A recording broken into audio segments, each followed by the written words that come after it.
Let me tell you something.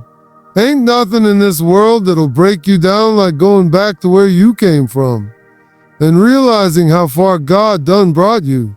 I remember I pulled up to my mama's old house and man, I couldn't hold it in. I'm talking about full-grown man tears, the kind you don't even try to stop. Because in that moment, I wasn't just looking at a house, I was looking at a memory.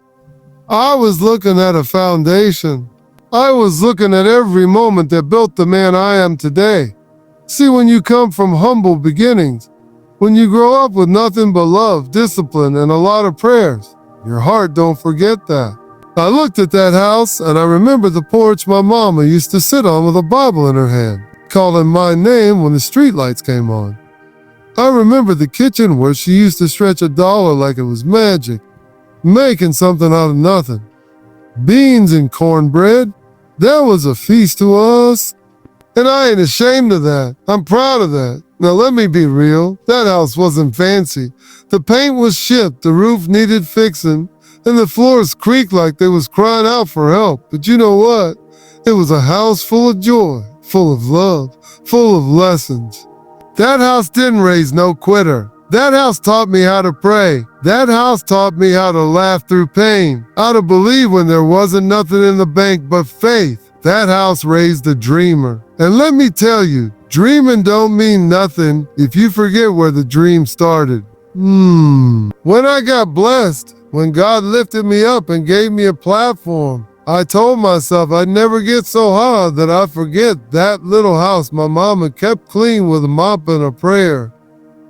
That house ain't just a building, it's a mirror. It shows you who you really are, before the money, before the suits, before the TV shows. That house held a little boy who used to talk to God and say, Lord, let me make it so I can take care of my mama.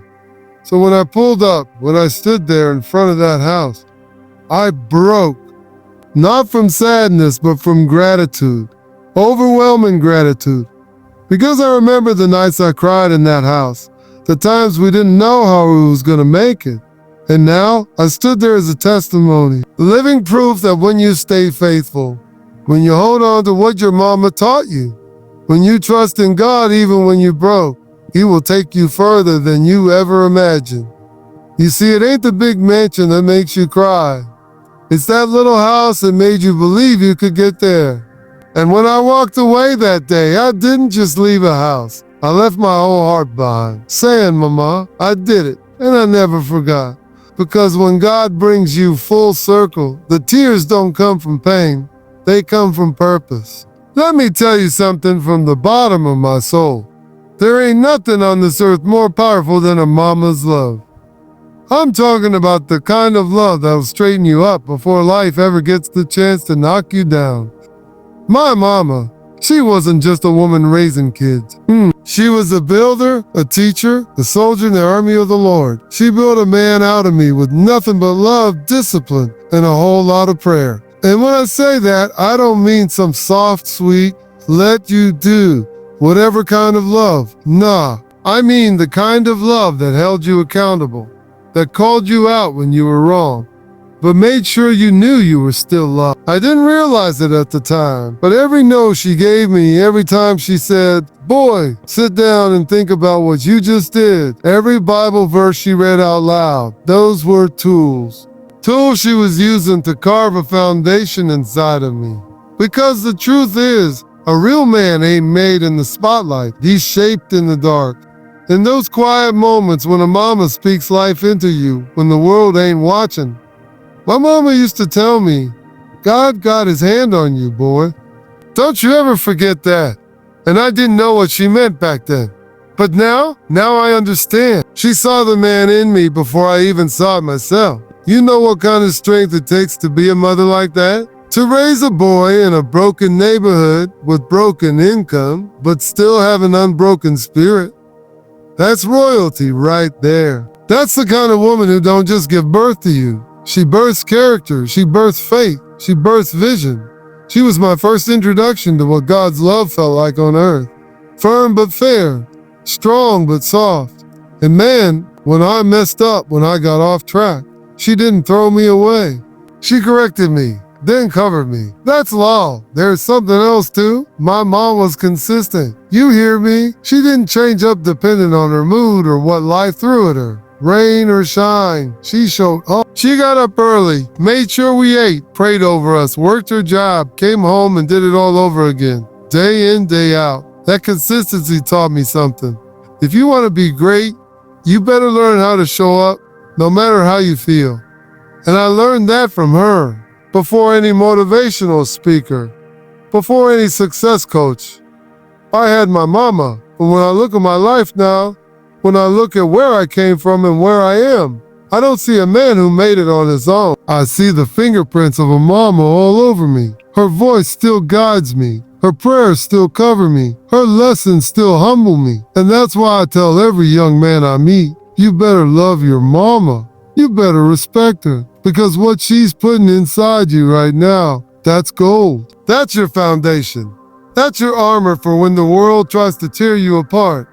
So when I walked through that house and saw the chair she used to sit in, man, I didn't just see furniture. I saw a throne.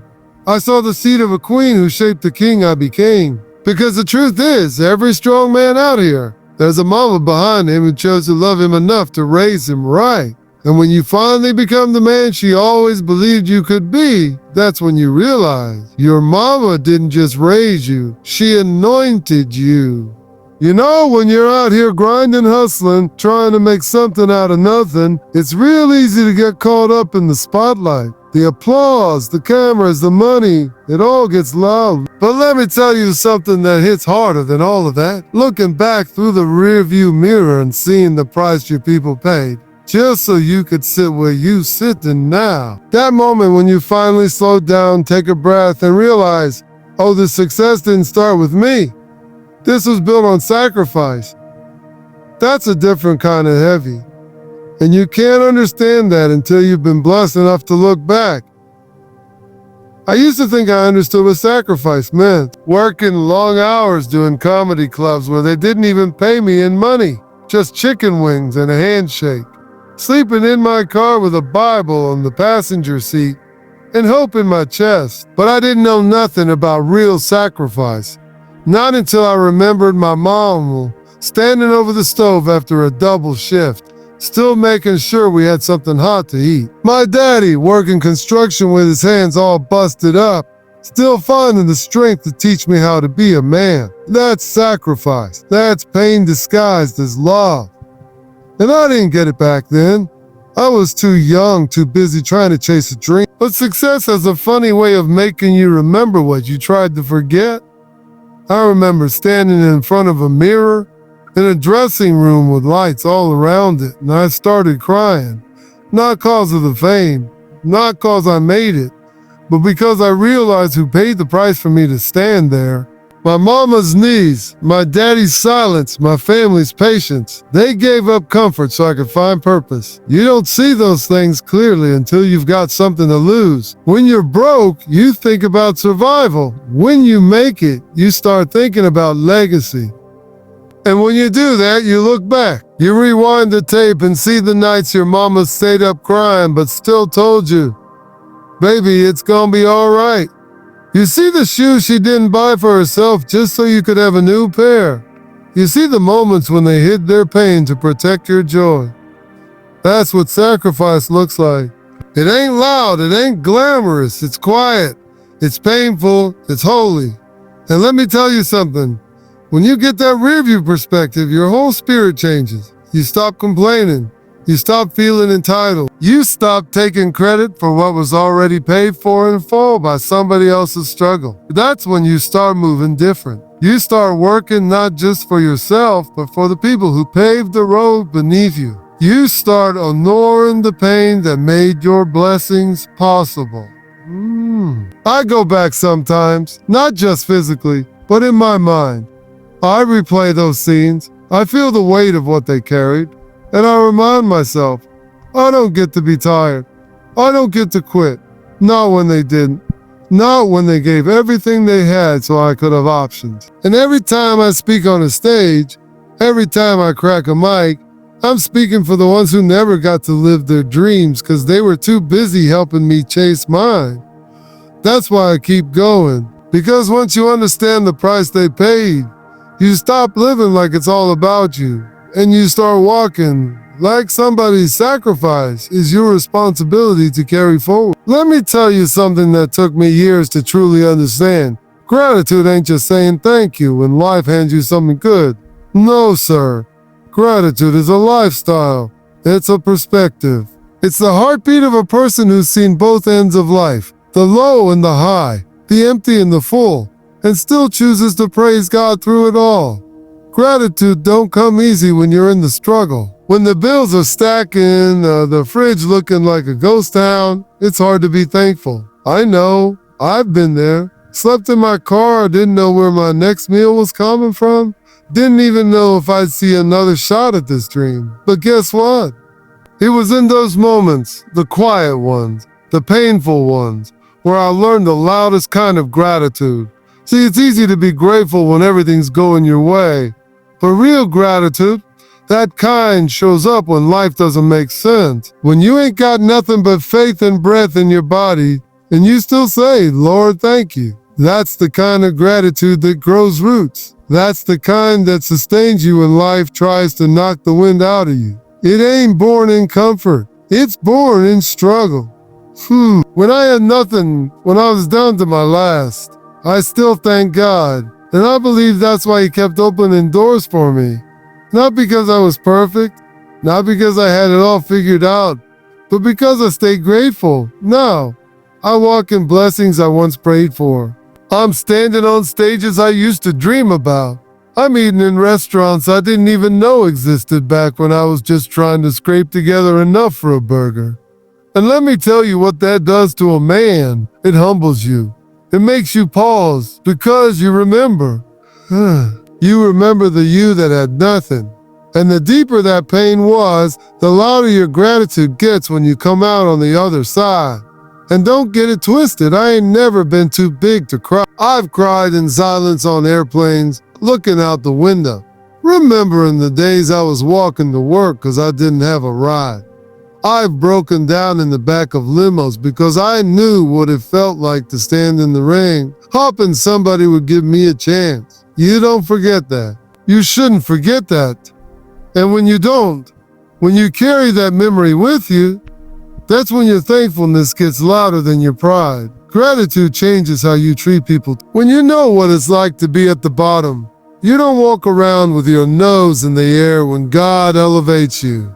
You hold the door for somebody else. You reach back. You say, I got you, because somebody once did that for you. And if they didn't, you still become the person you needed back then. That's what gratitude does. It makes you generous. It makes you kind. It makes you kind. It makes you aware that this ain't all about you. It never was. I know now that every opportunity, every blessing, every platform I stand on is not a result of just talent. It's a fruit of grace. I'm not entitled to this. I'm trusted with it. And the only way to honor that is to never stop saying thank you. Not just with words, but with how I live, how I give, and how I love. Because when you survive the valley, your gratitude ain't quiet. It shouts back at the mountain, look what God has done.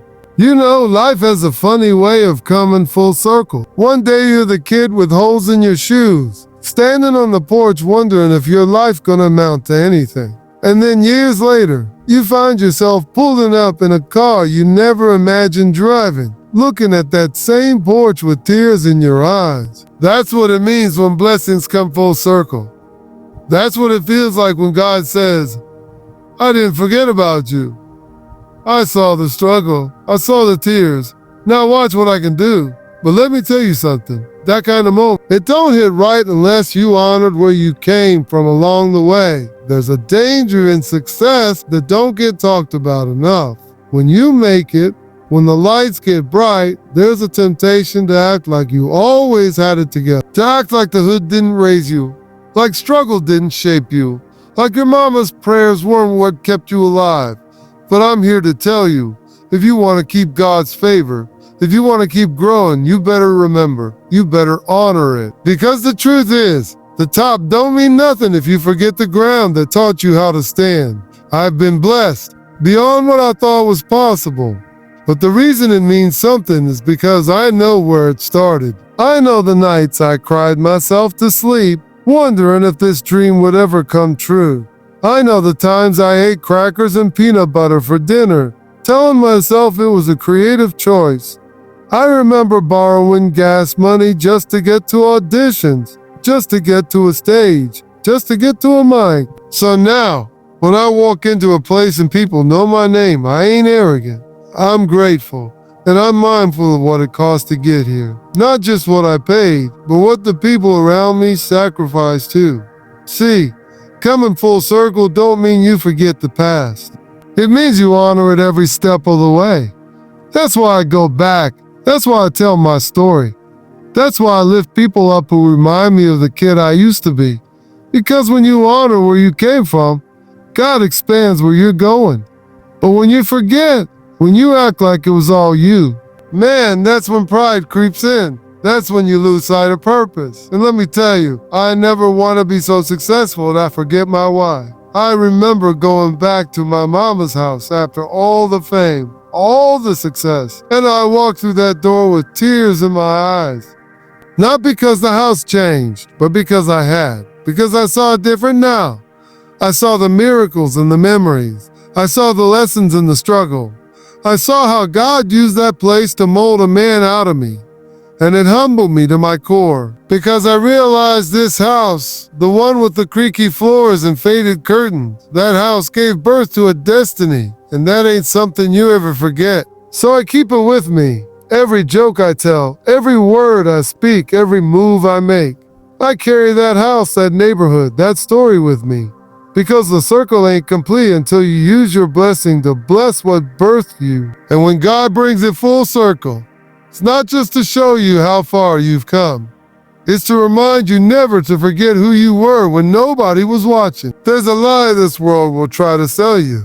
That your past defines you. That your mistakes, your failures, your low moments, they're chains holding you down forever. God didn't let you go through all that pain, all that disappointment, all that heartbreak just to leave you broken. No, sir, He was preparing you. Every moment you thought was going to break you was actually molding you into who you needed to be for what's coming next. You think sleeping in a car, not knowing where your next meal is coming from, is just pain. Nah, that's preparation.